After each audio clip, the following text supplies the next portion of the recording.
Itu masalah dia. Dan yang menariknya tuan-tuan, orang bersatu bila dah lah melompat, bukannya dia nak pujuk ke nak apa.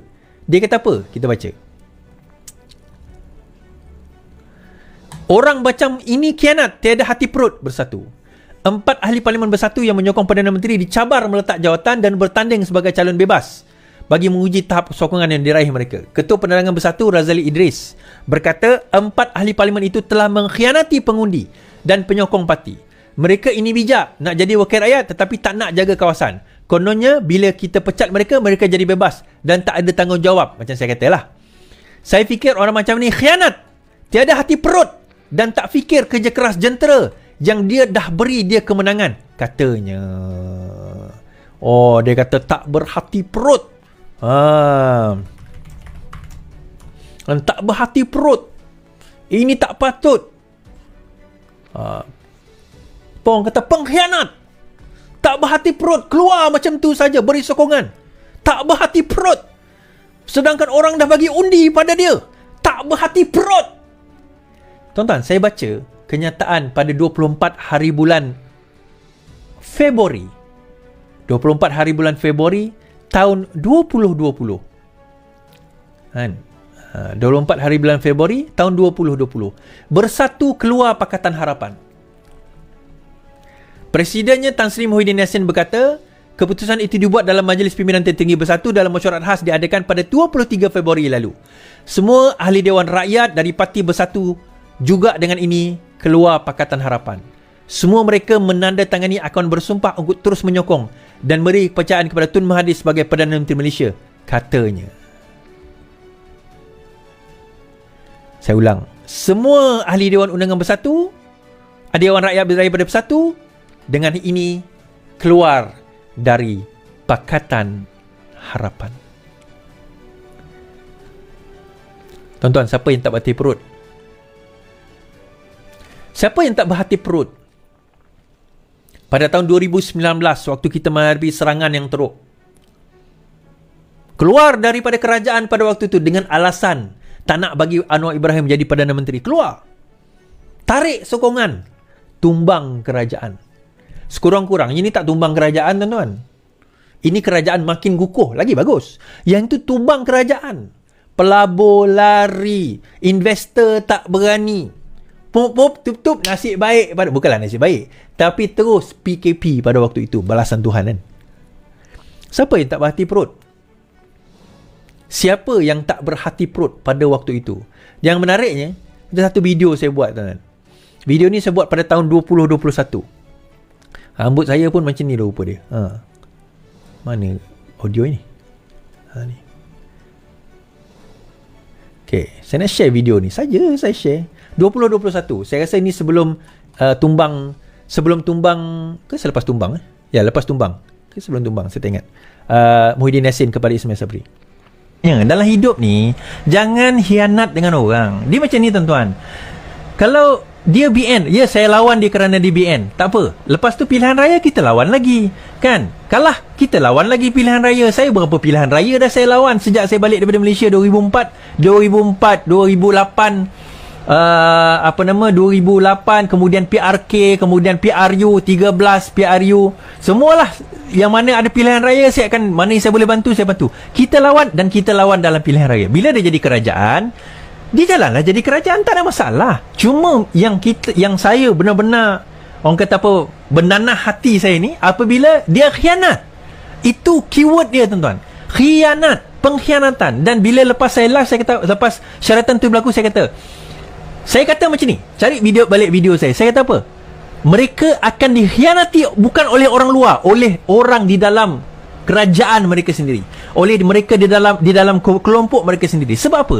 Dia akan kata kalau dengan kawan kau pun kau boleh khianat, ini kan pula dengan kami yang bukan kawan kau.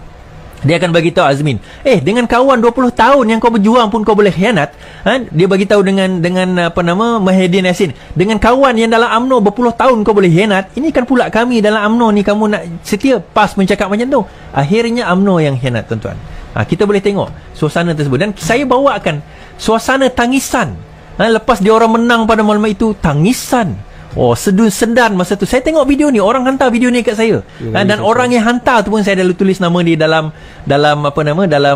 saya punya page tadi kan. Orang tu dia kata Is, tengok kan. Dan dia punya bos pun ada kat situ. Kita tengok. So itu yang berlaku, tuan-tuan. Inilah dia pengkhianatan yang berlaku. Inilah juga yang berlaku, tuan-tuan. Dan salah siapa? Salah PH ke?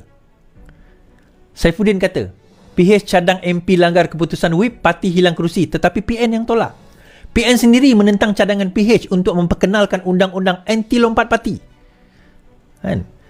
Yang lebih ketat bagi membolehkan ahli parlimen mengosongkan kerusi sekiranya pendirian mereka bertentangan dengan whip parti masing-masing.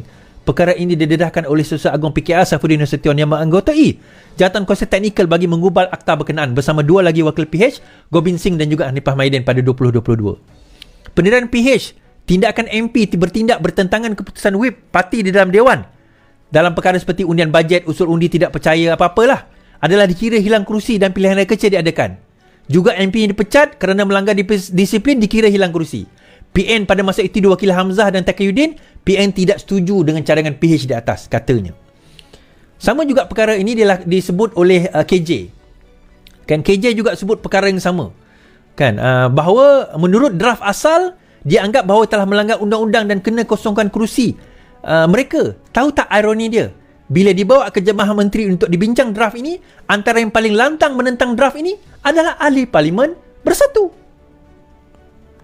Kalau perkara itu diluluskan, empat ini akan hilang kerusi, akan berlaku PRK.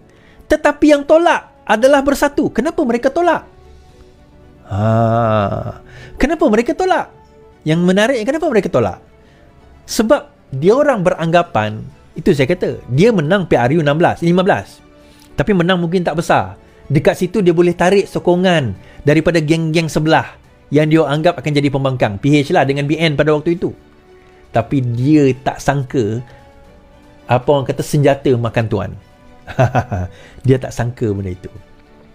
Sebelum itulah tuan-tuan okay, kita nampak hari ni So Bersatu ni dia boleh kini salam dah lah kan? Boleh dah kira goodbye lah, selamat tinggal lah, selamat jalan Romeo lah kan? Kira di penghujung nyawa lah.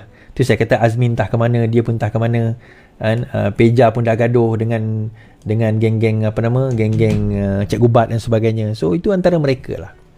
Last kali cerita Mastura. Kenapa tiada pemimpin PAS pertahankan Mastura? Seorang pemimpin pemuda amanah mempersoalkan kepemimpinan PAS yang dilihat membisu di saat Siti Mastura Muhammad dihujani kecaman. Pengurusi DAP Lim Guan Eng telah memulakan tindakan undang-undang terhadapnya. Namun, masih tiada kedengaran sebarang usaha membela Mastura atau paling tidak menyediakan khidmat guaman kepadanya, kata Exco Pemuda Amanah Azhar Rahman. Azhar berkata kepimpinan PAS patutnya sama ada mengeluarkan kenyataan menyokong ataupun membuat permohonan maaf bagi pihaknya. Gunakan saja apa alasan yang kenyataan dia telah dimanipulasi atau ambil luar konteks. Seperti yang biasa PAS lakukan, pemimpin PAS tak patut biarkan Mastura kelihatan dungu begitu. Apatah lagi dia sebagai pemimpin wanita muda yang kuat mempertahankan pimpinan PAS.